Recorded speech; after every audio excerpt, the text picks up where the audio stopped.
Final de abril, nós temos uma reunião,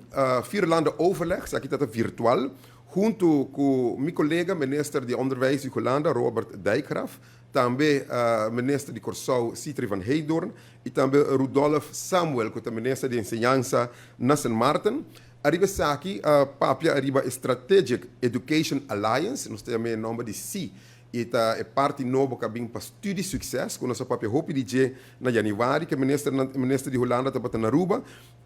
Porque aqui a forma programa team, assim nós chamamos programa team. Holanda a alocar duas pessoas profissionais dentro do programa team aqui, que ainda vai werk uit full o programa para o qual nós acabamos de mencionar com a Strategic Education Alliance, SEA. Nós de Aruba, no momento aí também, a apelação mesora durante a reunião virtual aqui, com Aruba também que põe profissional dentro do programa team, mesora Curaçao e Sint Maarten, não ministra também, a mesma petição e durante a reunião aí, aqui é confirmar também que o programa team está amplo para 5 pessoas, de todo caso, Aruba já acaba apontando uma pessoa através da direção Onderwijs, e assim na Curaçao e Sint Maarten também, e 5 pessoas aí, a nível de Vierlanden overleg, vai werk uit e projeto, bonito projeto por certo, aqui conosco não vai roupa de detalhes a parte aqui.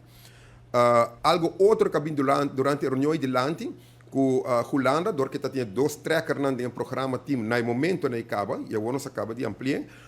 bem também que proposição, não decisão, porque nós protestar um rato arriba,